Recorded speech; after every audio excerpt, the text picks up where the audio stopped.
جمہوریت کا مطلب یہ تھوڑی ہے کہ ہم جس ملک میں رہتے ہیں ٹھیک ہے بھائی بھائی بن کے رہو، لیکن اس کا یہ مطلب تھوڑی ہے کہ آپ دیوالی پر کسی کو مبارکباد دیں گے، ہولی پر کسی کو مبارکباد دیں گے۔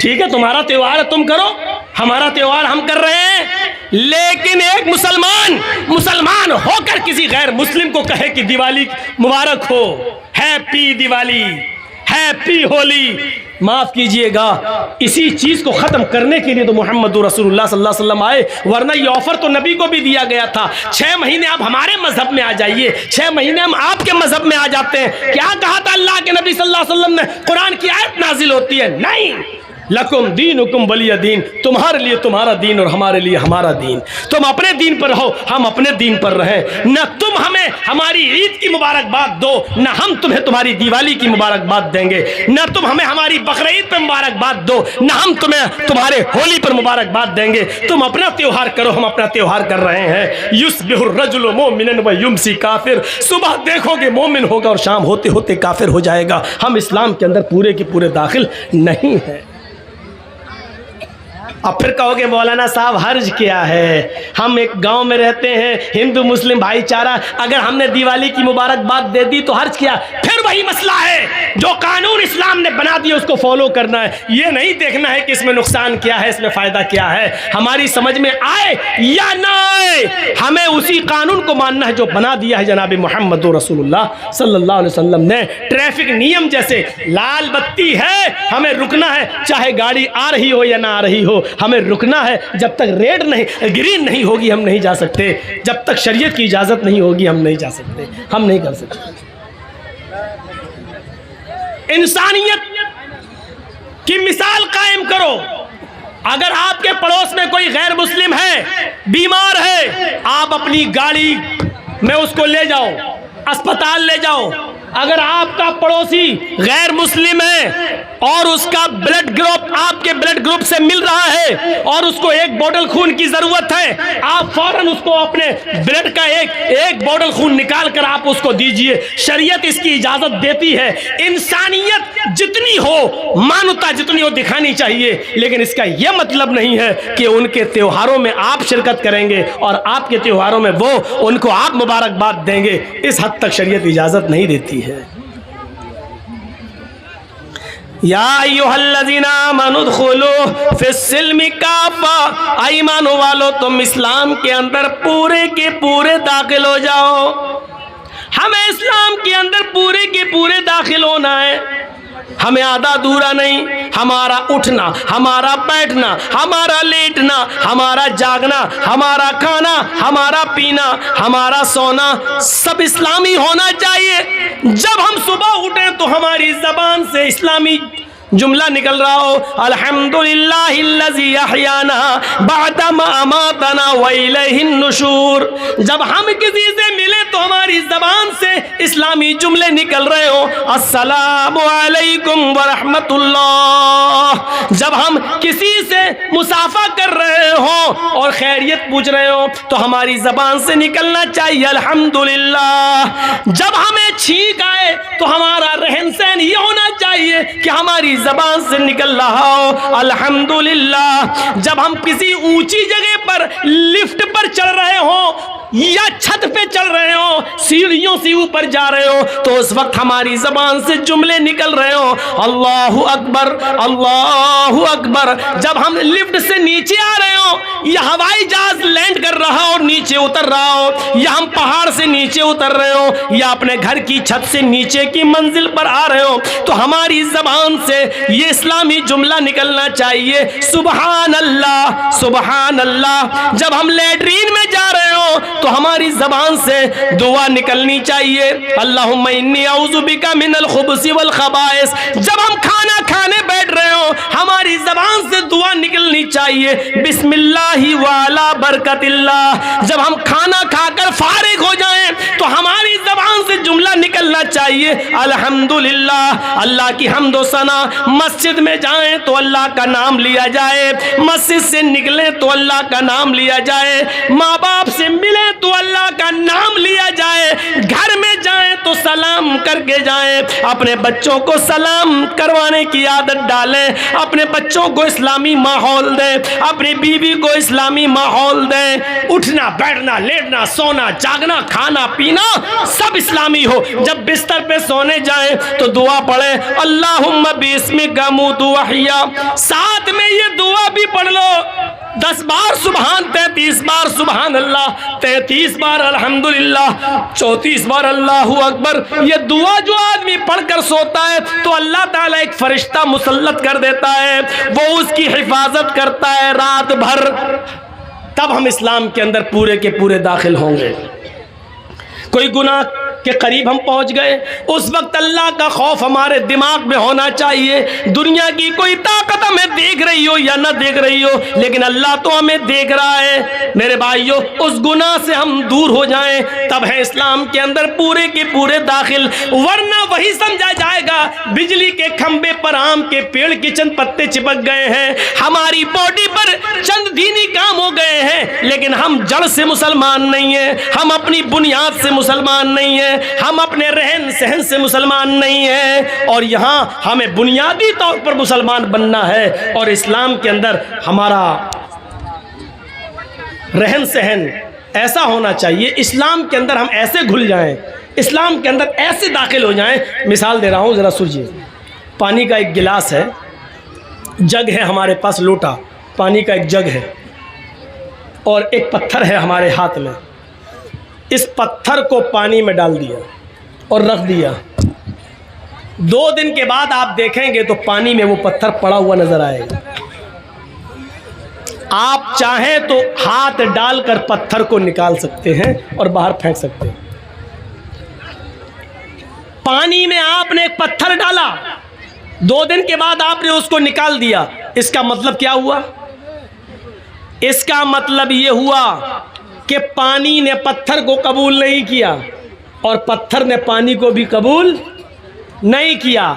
جب تک ڈلا تھا، جب چاہا اس پتھر کو پانی سے باہر نکال کے پھینک دیا۔ ایسا ہمارا اسلام سے تعلق نہیں ہونا چاہیے کہ جب چاہو تب گھس جائیں، اور جب چاہے کوئی ہمیں اسلام سے باہر نکال کر پھینک دے۔ ایسا نہیں ہونا چاہیے اسلام کے ساتھ ہمارا تعلق۔ جرجیت صاحب کے پاس پانی کا ایک جگ ہے۔ آپ کے ہاں زردہ بنتا ہے؟ زردہ، ارے وہ میٹھا چاول ہوتا ہے، ادھر نہیں بنتا ہے، ہم لوگوں کے یہاں بنتا ہے۔ تو اس میں کھانے والا رنگ ہوتا ہے۔ آپ کے یہاں کھانے والا رنگ تو بہت سی چیزوں میں ڈالا جاتا ہوگا، جلیبی میں ڈالا جاتا ہے، پلاؤ میں بھی ڈالا جاتا ہے رنگ۔ آپ جائیے اور 2 روپے کا 5 روپے کا کھانے والا رنگ کسی دکان سے لے آئیے، اور وہ کھانے والا رنگ پانی کے اس جگ میں ڈال دیجئے۔ 2 دن آپ انتظار آپ کو نہیں کرنا ہے، 1 منٹ بھی آپ کو انتظار نہیں کرنا ہوگا۔ آپ تھوڑی ہی دیر میں دیکھیں گے جیسے ہی وہ لال یا پیلا رنگ پانی میں گیا اور پانی کو پورا کا پورا لال کر دیا یا پیلا کر دیا، جو رنگ پانی میں ڈالا گیا پانی اسی رنگ میں رنگ گیا۔ اب آپ رنگ کو پانی سے الگ کریے، ہو جائے گا؟ جو رنگ آپ نے پانی میں ڈالا ہے، اب آپ پانی سے رنگ کو الگ کریے، نہیں ہوگا۔ اور پانی کو رنگ سے الگ کیجئے، وہ بھی نہیں ہوگا۔ نہ رنگ پانی سے الگ ہو سکتا ہے، نہ پانی رنگ سے الگ ہو سکتا ہے۔ دونوں ایسے گھل گئے ہیں، ایسے مل گئے ہیں کہ نہ پانی رنگ کو چھوڑتا ہے اور نہ رنگ پانی کو چھوڑتا ہے۔ یہ ہونا چاہیے ہمارا اسلام کے ساتھ گھلنا، یہ ہونا چاہیے ہمارا اسلام کے ساتھ تعلق۔ جب ہم اسلام میں آ گئے، مسلمان بن گئے، تو ہماری جان چلی جائے نہ تو اسلام ہم سے نکلے نہ ہم اسلام سے نکلے۔ یہ ہونا چاہیے پانی اور رنگ کی طرح ہمارا اسلام کے ساتھ رشتہ ہے۔ یہاں چند ڈنڈے پڑتے ہیں موب لنچنگ کے موقع پر تو آدمی جے شری رام کے نعرے لگانے لگتا ہے،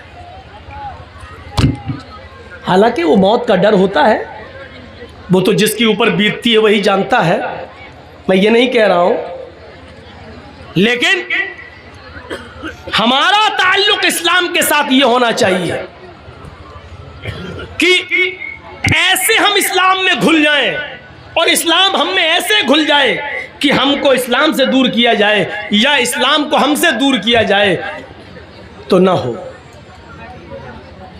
ہر حال میں ہم، اور اس کی جیتی جاگتی مثال ہے حضرت سمیہ کا وہ واقعہ جب ان کے دونوں پیر باندھ دیے گئے اور دونوں ہاتھ باندھ دیے گئے اور سمیہ سے کہا گیا، ایک نیزہ لایا گیا اور کہا سمیہ دیکھ، محمد کے رب کو چھوڑ دے، جن کو تو پہلے مانتی تھی انہی کو اپنا معبود مان لے۔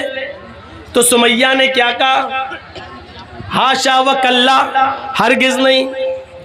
ابو جہل نے وہ نیزہ نکالا، ابو جہل نے وہ نیزہ اٹھایا اور پورا کا پورا سمیہ کے جسم میں، سمیہ کی شرمگاہ کے اندر، سمیہ کے پیشاب کے راستے میں پورا کا پورا وہ نیزہ داخل کر دیا، ادھر سے ڈالا اور اس طرف نکال دیا۔ سمیہ کے ہاتھ پیچھے سے بندھے تھے، وہ بوڑھی عورت تھی، آسمان پر نظریں ڈالتی ہے، اس موقع پر بھی اس کی زبان سے یہ نہیں نکلا اے اللہ تو میری مدد کر یا مجھے بچا لے۔ اس نے اپنی زندگی کے بارے میں نہیں کہا، اس نے دعا بھی مانگی تو یہ دعا مانگی، یا ربی ثبت قدمی علی دینک یا ارحم الراحمین، اے ارحم الراحمین، اے رحم کرنے والے، اے ہمارے رب، اس کا نیزہ میری شرمگاہ کو پار کر گیا ہے، اس کی دی ہوئی تکلیف سے کہیں میں اسلام نہ چھوڑ بیٹھوں، کہیں دین نہ چھوڑ بیٹھوں، اے اللہ مجھے میرے دین پر جمع دینا، مجھے میرے دین پر ثابت رکھنا، اے اللہ اس کی دی ہوئی تکلیفوں سے کہیں میں دین نہ چھوڑ بیٹھوں، کہیں تکلیفوں سے تنگ آ کر میں دین قربان نہ کر دوں۔ اس موقع پر بھی وہ اپنے دین کی سلامتی مانگ رہی ہے، یہ ہے اسلام میں رنگنا۔ سمیہ کو ستایا گیا لیکن سمیہ اسلام نہیں چھوڑ رہی ہے، اسلام سمیہ کو نہیں چھوڑ رہا ہے۔ یہ زندگی ہونی چاہیے ہماری اسلام لانے کے بعد اور اسلام کے ساتھ۔ لاکھ دنیا کوشش کرے، ابھی جا رہے ہیں نا تقریر کے بعد، کل شادی ہوگی ہمارے بچے کی، ہم 3 لاکھ روپے مانگیں گے۔ اس تقریر کا اثر کل پتہ چل جائے گا کتنا اسلام ہمارے اندر آیا ہے۔ اپنے بیٹے کی شادی میں لڑکی والے سے 2 لاکھ روپے ہم مانگیں گے، 3 لاکھ مانگیں گے، موٹر سائیکل مانگیں گے، آپ دیکھ لیجئے گا۔ یہ اسلام ہماری زندگی کے اندر ہے، یہ اسلام۔ سمیہ کا اسلام دیکھو، اور اس کے بعد 2 اونٹ منگائے گئے، ایک اونٹ کا چہرہ پورب کی طرف کر دیا گیا، دوسرے اونٹ کا چہرہ پشچم کی طرف کر دیا گیا۔ یہ پیر سمیہ کا اس اونٹ سے باندھ دیا گیا اور دوسرا پیر سمیہ کا دوسرے اونٹ سے باندھ دیا گیا۔ ایک اونٹ کا چہرہ پورب کی طرف، ایک کا پشچم کی طرف۔ سمیہ کے دونوں پیر بندھے ہیں، ہاتھ تو پیچھے سے پہلے ہی بندھے ہوئے تھے۔ ابو جہل نے کوڑا اٹھایا، اے سمیہ ابھی ان اونٹوں کو بھگاؤں گا اور تو چیر دی جائے گی، تیرے پیر ایک ادھر ایک ادھر چیر دیا جائے گا اور بیچ سے تیرے 2 ٹکڑے کر دیے جائیں گے۔ اب بھی تو محمد کا دین چھوڑ دے، اب بھی تو اسلام چھوڑ دے۔ سمیہ نظریں آسمان پہ ڈال کے کہتی ہے، اے ابو جہل مجھے پاگل سمجھ رکھا ہے کیا؟ اسلام میں کیسے گھل گئی تھی، یہ دیکھیے منظر، اسلام میں کیسے گھلی ہوئی تھی وہ۔ کہتی ہے اے سمیہ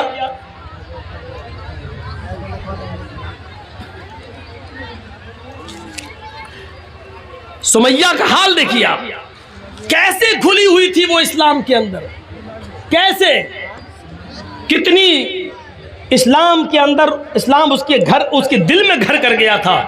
سمیہ کیا کہتی ہے، اے ابو جہل وہ دیکھ۔ ابو جہل نے کہا کیا؟ کہا تجھے نہیں دکھ رہا ہے؟ کہا نہیں۔ ارے وہ جنت ہے، جنت۔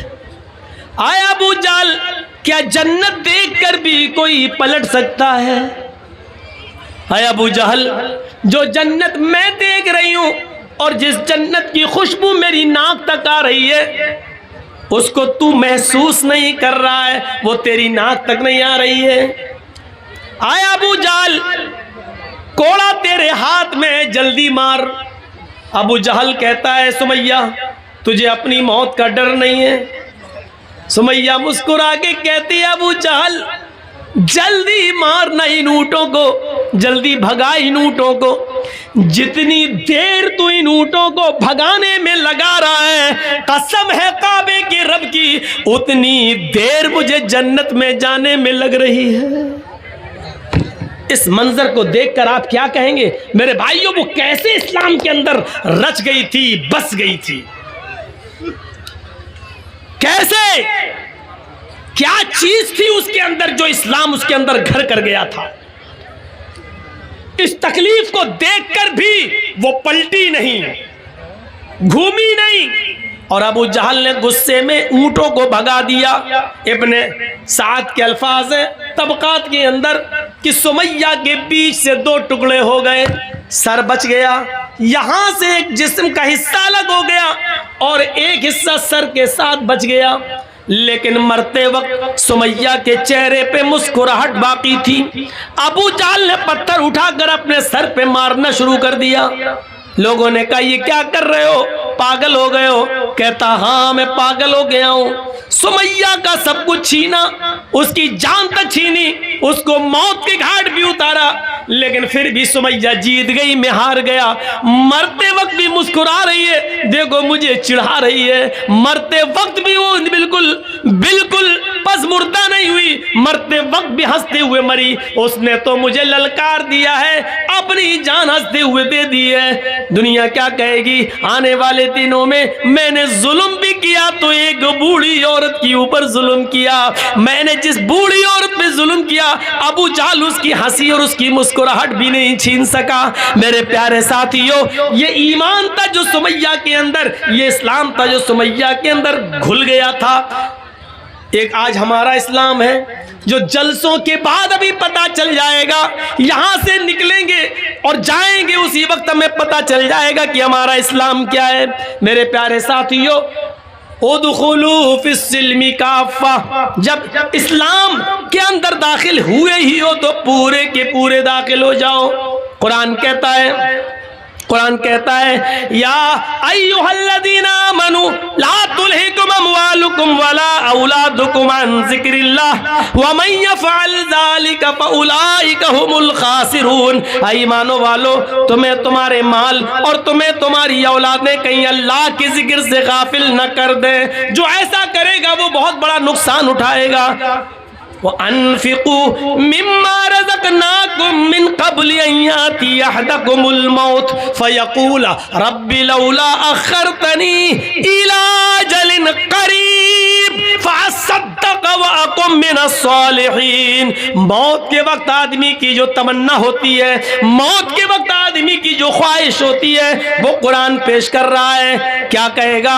اللہ کہتا ہے اس موت کے آنے سے پہلے اللہ کے راہ میں خرچ کر دو۔ وَأَنفِقُوا مِمَّا رَزَقْنَاكُمْ، اللہ نے، ہم نے تمہیں جو رزق دیا ہے اس میں سے خرچ کرو۔ اس موت کے آنے سے پہلے، أَن يَأْتِيَ أَحَدَكُمُ الْمَوْتُ، اس موت کے آنے سے پہلے کہ جب تم میں سے کسی کو آئے، فیقول، اور اس وقت جب فرشتے کو وہ اپنی آنکھوں سے دیکھ لے کہ یہ میری روح قبض کرنے آیا تو چیخ پڑے فَأَصَّدَّقَ وَأَكُن مِّنَ الصَّالِحِينَ، مجھے تھوڑی سی مہلت اور مل جاتی، میں صدقہ اور خیرات کر لیتا۔ لولا اخرتنی الی اجل قریب، مجھے تھوڑی سی مہلت مل جائے، 1 گھنٹے کا ٹائم دے دے اے ملک الموت، 1 گھنٹے کا ٹائم دے دے، میں ICICI بینک تک جاؤں گا، میں اسٹیٹ بینک تک جاؤں گا، میرے پاس 1 کروڑ روپیہ رکھا ہے، 50 لاکھ اپنی اولاد کو دیتا ہوں، 50 لاکھ اللہ کی راہ میں خرچ کر دیتا ہوں، مجھے 1 دن کی مہلت دے دے، زمین کے فلاں فلاں کونے میں ہمارا مال گڑا ہے، اس کو نکال کر ہم راہ خدا میں ہم خرچ کر دیتے ہیں، تھوڑی سی مہلت دے دے، فَأَصَّدَّقَ، صدقہ کرنے کا ٹائم دے دے، خیرات کرنے کا دے، 1 دن کی مہلت دے دے، 2 دن کی مہلت دے دے، تاکہ میں صدقہ و خیرات کر لوں، مرتے وقت آخری وقت میں نیک لوگوں میں ہو جاؤں۔ آواز آئے گی نہیں نہیں، ہرگز مہلت نہیں دی جائے گی۔ وَلَن يُؤَخِّرَ اللَّهُ نَفْسًا إِذَا جَاءَ أَجَلُهَا، جب کسی کی موت کا وقت آ جاتا ہے، جب کسی کا فکس ٹائم آ جاتا ہے، تو اب اس کو مہلت نہیں دی جاتی ہے، ہرگز نہیں۔ اللہ لالچی نہیں ہے، اب 50 لاکھ کے لیے، 1 کروڑ کے لیے تجھے 1 دن کی مہلت دے دے گا، نہیں نہیں، اب تیری موت کا وقت آ چکا ہے، اب تجھے مہلت نہیں دی جائے گی، بالکل نہیں۔ میرے پیارے ساتھیوں، مہلت مل چکی ہے اور ابھی مل رہی ہے، کوئی بھروسہ نہیں ہے موت کا، اس سے پہلے خرچ کر لو، صدقہ دے دو، خیرات کر لو، جو چیز تمہیں کرنا کر لو، ابھی جو تم دے دو گے وہی تمہارا ہے، جو خرچ کر لیا وہی آپ کا ہے، جو آپ کے پاس ہے وہ آپ کا نہیں ہے، جو آپ کے پاس ہے وہ آپ کا نہیں ہے، جو خرچ کر چکے ہو اللہ کی راہ میں وہ آپ کا ہے، کیونکہ وہ ایک جگہ جمع ہو چکا ہے۔ فرمایا جناب محمد رسول اللہ صلی اللہ علیہ وسلم نے، بادروا بالاعمال سبعا هل تنتظرون الا فقرا منسیا او غنى مدغیا او مرضا مفسدا او حرما مفندا او موتا مجہزا، 7 چیزوں کے آنے سے پہلے نیک اعمال میں جلدی کرو، 7 چیزوں کے ظاہر ہونے سے پہلے نیک اعمال میں جلدی کرو۔ اگر تم غریب ہو تو امیر بننے سے پہلے نیک اعمال کرو۔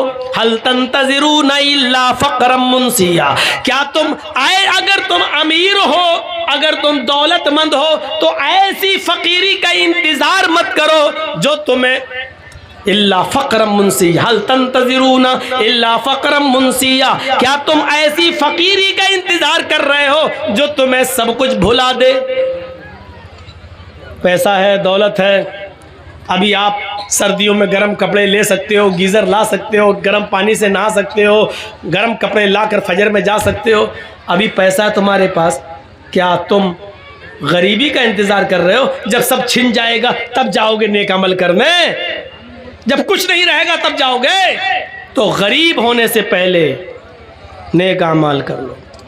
او غنن مدغیا، اگر فقیر ہو تو ٹائم ہی ٹائم ہے تمہارے پاس، وقت ہی وقت ہے، نیک اعمال کر لو۔ کیا امیر ہو جاؤ گے تب نیک اعمال کرو گے؟ ایسے امیر جو تمہیں سرکش بنا دے۔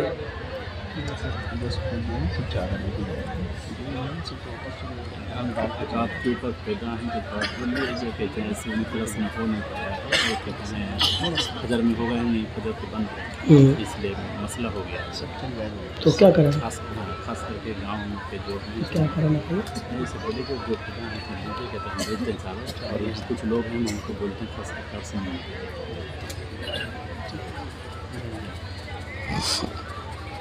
تو ان 7 چیزوں کے آنے سے پہلے ہمیں اور آپ کو نیک عمل کرنا ہے۔ اگر امیر ہو تو غریبی سے پہلے، غریب ہو تو امیری سے پہلے۔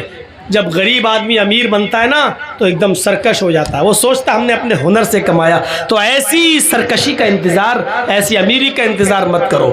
او مرضن مفسدہ، تندرست ہو، صحت مند ہو تو مریض سے پہلے، بیماری سے پہلے نیک عمل کر لو۔ اچھے خاصے ہو، نماز نہیں پڑھ رہے ہو، جب ایکسیڈنٹ ہو جائے گا، ٹانگ ٹوٹ جائے گی، تب جاؤ گے نماز پڑھنے۔ او حرمن مفندا، جوان ہو عبادت کر لو۔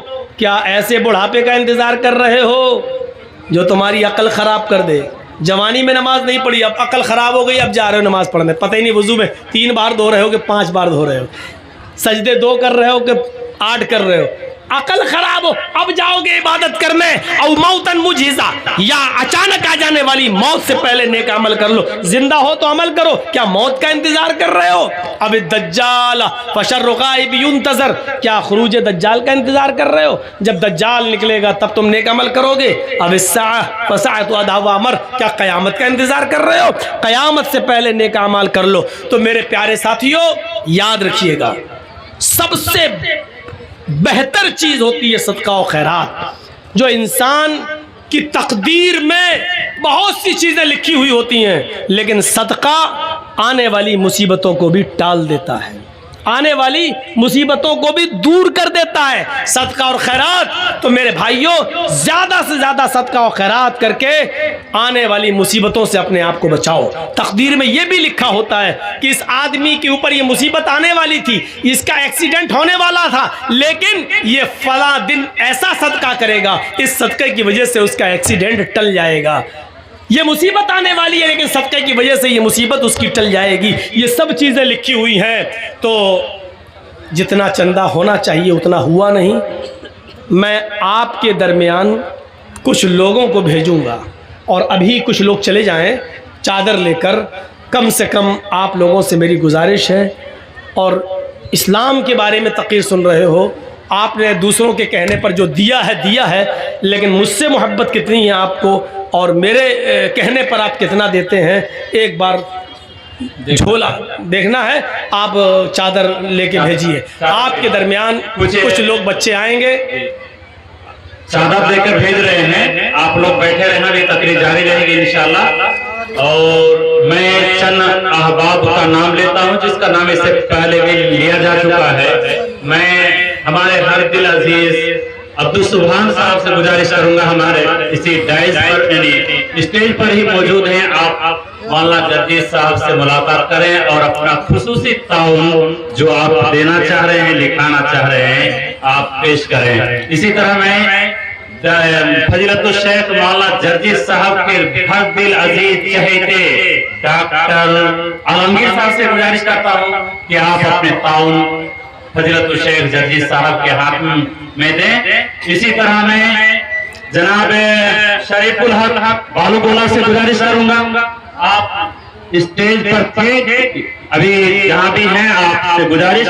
آپ اسٹیج میں آئیں۔ اسی طرح ہمارے پورو مکھیا صداقت علی صاحب سے بھی گزارش کرتا ہوں کہ آپ اسٹیج میں آئیں۔ اسی طرح حاجی خلیل الرحمان صاحب اور جتنے بھی گاؤں کے ماسٹر حضرات ہیں، تمام سے گزارش کرتا ہوں کہ آپ وقت کی نزاکت کو دیکھیں، وقت بہت ہی کم ہے۔ آپ سے گزارش بلا تاخیر آپ اپنی قیمتی تعاون فضیلت الشیخ مولانا جرجیت صاحب کے ہاتھ میں دے کر ثواب دارین حاصل کریں۔ تو میں عرض یہ کر رہا تھا کہ ان 7 چیزوں کے آنے سے پہلے ہمیں نیک اعمال کرنا چاہیے۔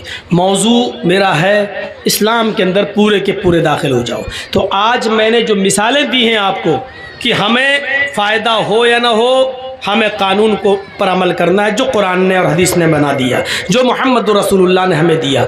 دوسری چیز ہم نے یہ بتائی کہ چند پتے بجلی کے کھمبے پر اگر گر جائیں تو بجلی کا کھمبا آم کا پیڑ نہیں ہو سکتا، اسی طریقے سے چند عبادتیں کر لینے کی وجہ سے ہم پورے مسلمان نہیں ہو سکتے ہیں۔ ہمیں پورے کے پورے مسلمان ہونا ہے اور اسلام کے اندر ہمیں پورا کا پورا داخل ہونا ہے۔ اور تیسری چیز ہم نے یہ بتائی، اسلام کے اندر ہم ایسے گھل جائیں جیسے پانی کے اندر رنگ گھل جاتا ہے، پھر رنگ کو پانی سے نکالا جائے یا پانی کو رنگ سے نکالا جائے تو دونوں ایک دوسرے سے الگ نہیں ہو سکتے ہیں۔ اسی طریقے سے اسلام ہم سے نکالا جائے یا ہم سے اسلام کو دور کیا جائے تو ہماری جان چلی جائے، لیکن اسلام ہم سے نہ جائے۔ تو یہ چیز ہمارے اندر ہونی چاہیے۔ اسلام اپنی بہت سی خوبیوں کی وجہ سے مشہور ہے جو دوسرے مذاہب کے اندر نہیں ہیں۔ آپ دیکھیے، اسلام ہمیں برابری کا سبق دیتا ہے، اسلام ہمیں مساوات کا درس دیتا ہے۔ آپ دنیا کے کسی بھی جگہ چلے جائیے، آپ یہاں تک کہ مندروں میں بھی چلے جائیے تو وہاں پر پہلے برہمن آئے گا، پھر چھتری آئے گا، پھر ویش آئے گا، پھر شودر آئے گا۔ ایک ساتھ پوجا کرنے کی برہمن اور شودر ایک ساتھ پوجا نہیں کر سکتا ہے۔ آپ کسی بھی مندر کا آپ جائزہ لے کر دیکھ لیجئے۔ ٹرین میں آپ چلے جائیے، آپ کی اپنی سیٹ، لیکن ایسے بہت سے لوگ مل جائیں گے جو آپ کو آپ کی سیٹ سے اٹھا دیں گے، چلیے ہٹو ہم بیٹھیں گے، زبردستی گھس جائیں گے۔ اس اسٹیج پر بھی آپ کسی کو بھی اٹھا سکتے ہیں اور کسی کو بھی بٹھا سکتے ہیں، لیکن مساوات کا درس اسلام نے ایسے دیا ہے کہ اگر آپ مسجد میں نماز پڑھنے کے لیے گئے اور آپ بہت غریب ہیں لیکن آپ اگلی صف میں اگر بیٹھ گئے اور اگلی صف بھر گئی تو آپ کو اس ملک کا بادشاہ اگر مسلمان ہو جائے یا سعودی عرب کا بادشاہ جو مسلمان ہے اگر وہ بھی جائے تو اگلی صف سے کسی غریب کو اگر ہٹانا چاہے تو بادشاہ کا باپ بھی اس کو اگلی صف سے نہیں ہٹا سکتا ہے. اس غریب آدمی کو جو اگلی صف میں بیٹھ گیا ہے اس کو کوئی نہیں ہٹا سکتا ہے. اب بادشاہ کو جہاں جگہ ملے گی وہیں اس کو نماز پڑھنا پڑے گی. یہ اسلام نے حق دیا ہے. تم اپنے گھر میں کسی کو بھگا سکتے ہو, اپنے گھر میں کسی کو اٹھا سکتے ہو, اپنی پنچایتوں سے اٹھا سکتے ہو. یہ مسجد ہمارا گھر ہے اور ہمارے گھر میں آئے ہوئے سب برابر ہیں, فقیر بھی اور امیر بھی, غریب بھی اور بادشاہ بھی. لہٰذا جو پہلے آیا اگلی صف میں بیٹھ گیا اس کو بھی زیادہ ثواب لینے کا حق ہے اور بادشاہ بھی اس کو اگلی صف سے ہٹانے کا پاور نہیں رکھتا ہے. یہ مساوات کا درس اگر ملے گا تو اسلام کے اندر ملے گا. حضرت عمر فاروق جب یروشلم جا رہے تھے اور یروشلم سے بیت المقدس تک جب اونٹ کا سفر کر رہے تھے تو اونٹ کے اوپر کچھ سامان لدا ہوا تھا, اس لیے اونٹ کے اوپر ایک ہی آدمی بیٹھ سکتا تھا. سامان لدا ہوا تھا, ایک ہی آدمی بیٹھ سکتا تھا. تو حضرت عمر نے یہ قانون بنا دیا, بیت المقدس تک جاتے ہوئے 1 میل تم پیدل چلو گے میں اونٹ پر بیٹھوں گا, پھر 1 میل میں پیدل چلوں گا تم اونٹ کے اوپر بیٹھو گے. تو ایک بار حضرت عمر بیٹھتے تو ان کا غلام اونٹ کی لگام پکڑتا, 1 میل کے بعد پھر حضرت عمر اونٹنی کی لگام پکڑتے اور ان کا غلام بیٹھتا. ایسے ہوتے ہوتے جب بیت المقدس آ گیا, سامنے دکھنے لگا, اس وقت حضرت عمر فاروق کی باری آ گئی کہ تم کو اونٹ کی لگام پکڑنا پڑے گی, اور غلام کی باری آ گئی کہ ان کو اونٹ پر بیٹھنا ہے. غلام کہنے لگا امیر المومنین اگر اس وقت آپ اونٹنی کی لگام پکڑیں گے تو آپ کی عزت کا جنازہ نکل جائے گا, کچرا نکل جائے گا. میں آپ کا غلام ہوں, آپ بیٹھے رہیے, میں اونٹنی کی لگام میں ہی پکڑتا ہوں. حضرت عمر فاروق اونٹ سے کود گئے, نیچے آ گئے اور غلام سے کہا تم بیٹھو, میں تمہاری وجہ سے, میں بے عزتی کی وجہ سے اس جنازہ نکل رہا, میری عزت کا کچرا, اس وجہ سے میں اسلام کے انصاف کا مرڈر نہیں کروں گا, مساوات کا مرڈر نہیں کروں گا, سمانتا کا مرڈر نہیں کروں گا. بیٹھو. اپنے غلام کو بٹھایا. حضرت عمر اونٹ کی لگام پکڑ کے چل رہے ہیں, حضرت عمر اونٹ کی لگام پکڑ کے چل رہے ہیں. وہاں کچھ یہودی کھڑے ہیں, کہہ رہے ہیں لوگوں سے کہ آئے مسلمانوں, کیا تمہارا امیر المومنین وہ ہے جو اونٹ کے اوپر بیٹھا ہوا ہے؟ اور مسلمان بیت المقدس کے پاس جواب دیتے ہیں نہیں نہیں, میرا امیر المومنین تو وہ ہے جو اونٹنی کی لگام پکڑ کے چل رہا ہے, اور وہ جو اونٹ کے اوپر سوار ہے وہ تو اس کا غلام ہے. اس کے بیٹھنے کی باری آئی تو حضرت عمر فاروق نے اس باری کو قبول نہیں کیا اور اونٹنی کی لگام پکڑنا ہی گوارا کیا, لیکن اس غلام کو نیچے اتار کر اس سے اونٹ کی لگام پکڑوانا گوارا نہیں کیا. یہ حضرت عمر ہے جو اونٹ کی لگام کو پکڑے ہوئے ہیں. اس منظر کو دیکھ کر بہت سے یہودی کلمہ پڑھ رہے تھے, اشہد ان لا الہ الا اللہ و اشہد ان محمدن عبدہ و رسولہ. میرے پیارے ساتھیوں, اسلام کے اندر پورے کے پورے داخل ہونے کا مطلب یہ ہے کہ یہ سمانتا بھی دکھلانا پڑے گی, یہ برابری بھی دکھلانا پڑے گی, ہاں تقوی بھی اپنے اقربا کے ساتھ انصاف بھی کرنا پڑے گا. ملک شام حضرت عمر فاروق کا بیٹا گیا ہوا تھا, ایک جہاد میں جانا تھا, لیکن وہاں کھجور کے پانی کو جو سڑ گیا تھا اور نبیذ اس میں کسی طرح نشہ آ گیا تھا, اس نے وہ پی لیا. حضرت عمر فاروق کے بیٹے نے پی لیا, پینے کے بعد عمر فاروق کے بیٹے کو نشہ آ گیا. وہ سمجھے کہ یہ کھجور کا سڑا ہوا پانی ہے, اس میں نشہ نہیں ہے, پی گئے. پینے کے بعد پتا چلا کہ یہ تو نشے والی چیز تھی, لیکن لوگوں میں مشہور ہو گیا عمر فاروق کے بیٹے نے نشہ کیا ہے. وہ عمر ابن عاص کے پاس آئے اور کہا کہ میں نے نبیذ پی لی تھی, مجھے کوڑے مارے جائیں. حضرت عمر ابن عاص نے ان کو 40 کوڑے مار دیے. 40 کوڑے جب پڑ گئے تو حضرت عمر فاروق کو مدینے میں جب پتا چلا کہ میرے بیٹے کو 40